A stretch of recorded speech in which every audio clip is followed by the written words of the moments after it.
Give me a lever long enough and a place to stand, and I will move the earth. Archimedes. Archimedes, yeah. About, what, 2,200 years ago? Yeah. It's the ultimate confidence statement, isn't it? Okay. Just give me the tool and I'll handle the physics. It is confident, but, it's also the fundamental principle of strategy. It's not really about, it's not about physics in that sense. It's about input versus output. Right. How do you get a massive result from a tiny, tiny amount of effort?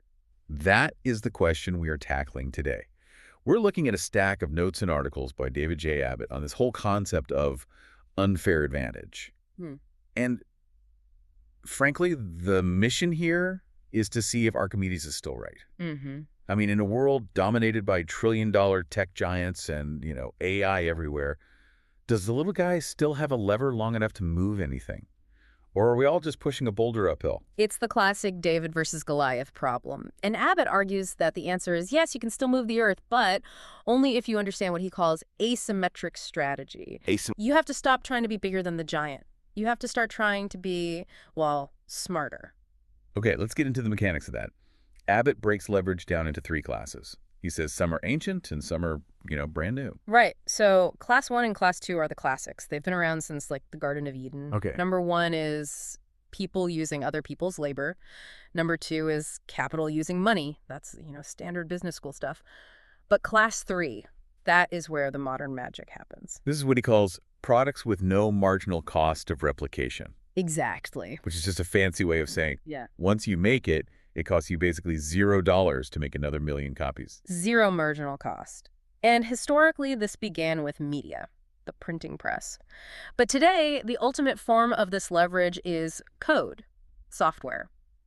You write a script one time, and it can run on 1 billion devices while you sleep. Right.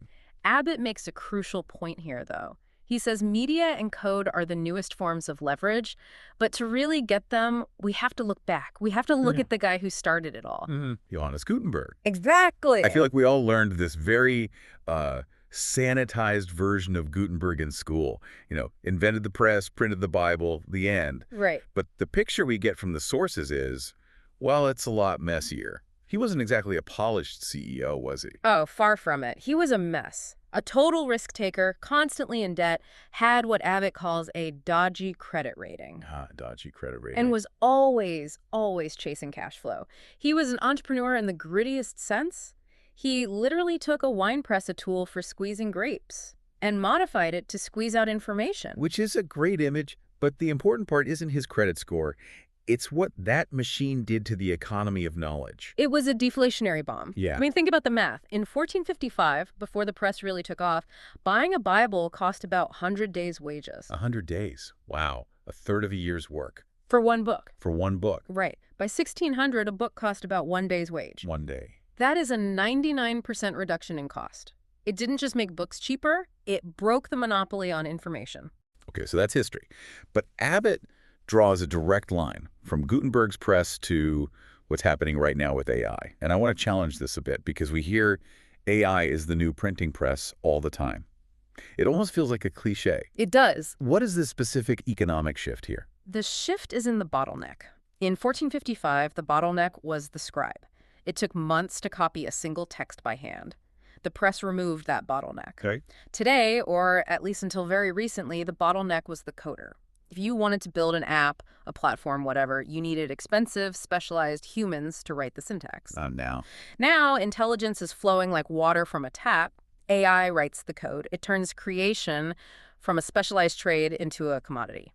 If you were selling creation, writing boilerplate code, writing copy, generating basic images, your value is dropping to 0, just like the scribes. So if I'm a modern scribe, a coder, or a copywriter, that sounds terrifying. It is terrifying if you insist on being the scribe, but it's incredibly empowering if you decide to be Gutenberg. The cost of building the machine just dropped to near 0.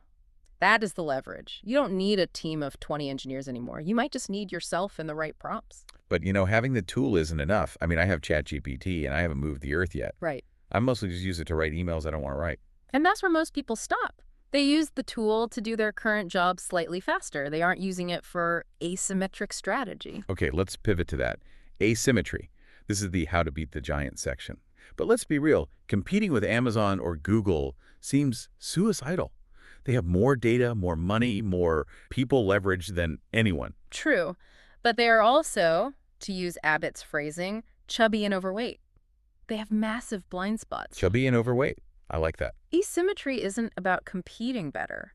If you try to build a better search engine than Google, you lose. It's that simple. You have to compete differently. Abbott brings up platform asymmetry. We all know the deal with big tech. If the product is free, we're the product. We get maps and search. They get our data. Right, and we don't need to rehash all the privacy stuff. The business insight here is that this creates a moat. They have this infinite loop of data improving their product, which attracts more users, which generates more data. You cannot attack that loop directly. So what does the little guy do? If I can't outdata them, what's my move? You target the unscalable problems. The messy stuff. Messy stuff.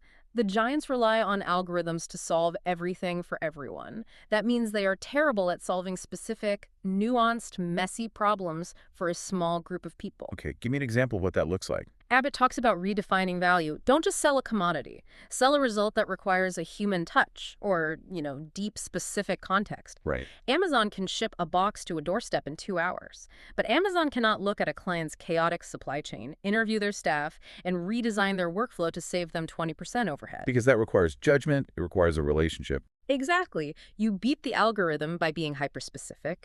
You chain small advantages together. He calls it the domino principle. You use the AI tools to handle the grunt work, so you can spend 100% of your time on the high-touch, high-value problem-solving that a chubby incumbent can't even be bothered with. So the strategy isn't build a smaller Amazon.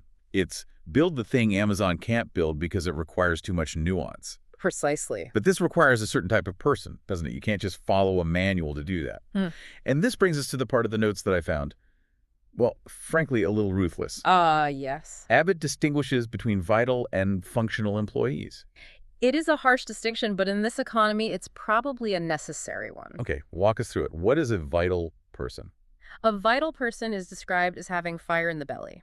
They're energetic, imaginative, self-propelled. The stat in the notes is that a vital person can often do in 2 hours what a functional person takes a week to do. 2 hours versus a week? I mean, come on. That seems like an exaggeration. Does it? Think about the scribe versus Gutenberg dynamic again. A functional person follows the process. They manually copy the text. A vital person looks at the process and says, this is stupid. I'm going to build a press. Right. That single act of leverage makes them exponentially more productive. Okay, so that's the vital rock star. Now, what is the functional employee? Because functional sounds sign. It sounds like someone who shows up, does their job, and goes home. Why is that a problem? It's a problem because functional is interchangeable. A functional employee executes a known process. They are competent, yes.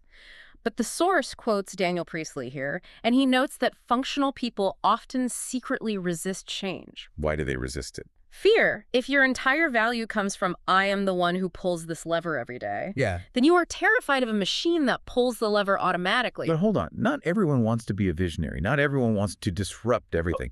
Is Abbott saying that if you're just a reliable, steady worker, you're doomed? That feels incredibly unfair to people who just want a stable career. It might feel unfair, but the market doesn't really care about fairness. It cares about scarcity. Scarcity. Reliability used to be scarce. Now, software is perfectly reliable. If a company can replace a functional human role with a cheaper software script or a cheaper human in a different country, they will. It's just economics. So the safe option, keeping your head down and following the rules, is actually the risky option. That's the paradox. In a leverage-based economy, safety is dangerous.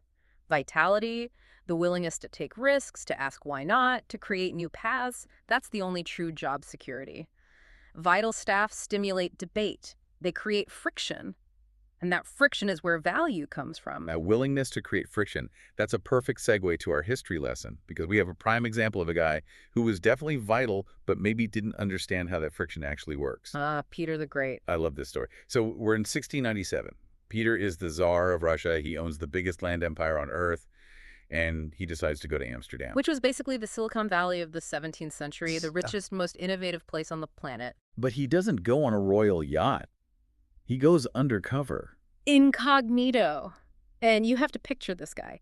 He is literally 6'8", A giant. 6'8". In a time when the average Dutchman is maybe 5'5", and he's trying to disguise himself as a common ship's mate named Peter Mikhailov.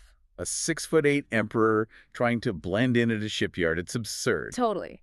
He's living in a tiny wooden artisan's house. He's sanding planks. He's getting yelled at by foremen. He spends 4 months doing a blue-collar internship. Why? I mean, what was he looking for? He was looking for the Dutch leverage. He saw that this tiny swamp of a country had better ships, more money, and more power than his massive empire. He wanted to copy their tech. He wanted the blueprints. They wanted the how. He wanted the how. But, and here is the critical insight from David McWilliams in the source material, Peter completely missed the why. What do you mean by that? Peter thought the secret was in the wood and the sails. He didn't realize that the secret was in the culture. The Dutch success wasn't just engineering, it was a product of personal liberty. Yes, the Dutch had a society that tolerated dissent. They had a free and inquiring mind. A shipyard worker could argue with his boss. A merchant could sue a nobleman. That chaos, that freedom to debate, was what allowed the innovation to happen.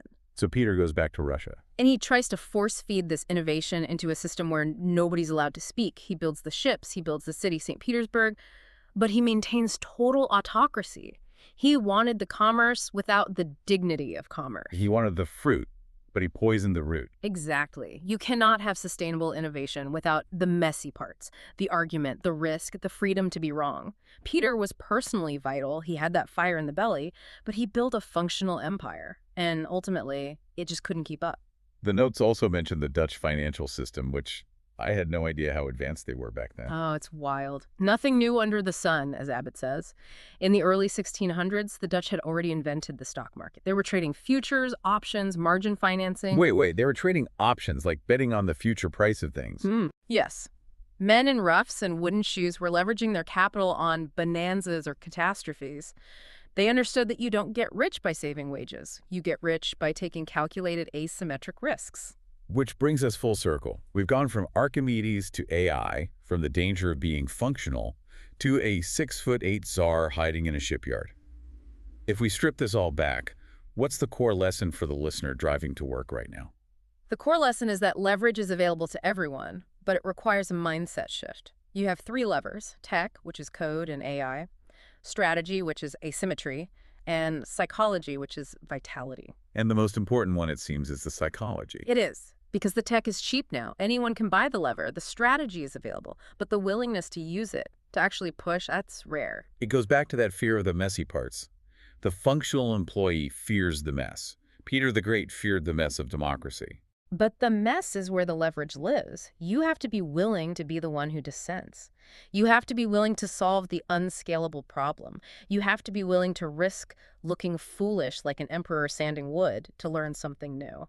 So here's the question for the week, and I want you to really think about this in your own career. Are you Peter the Great? It's a provocative question. Are you trying to import the fruits of this new AI world, the efficiency, the speed, the output, while rejecting the messy risk-taking that actually makes it work?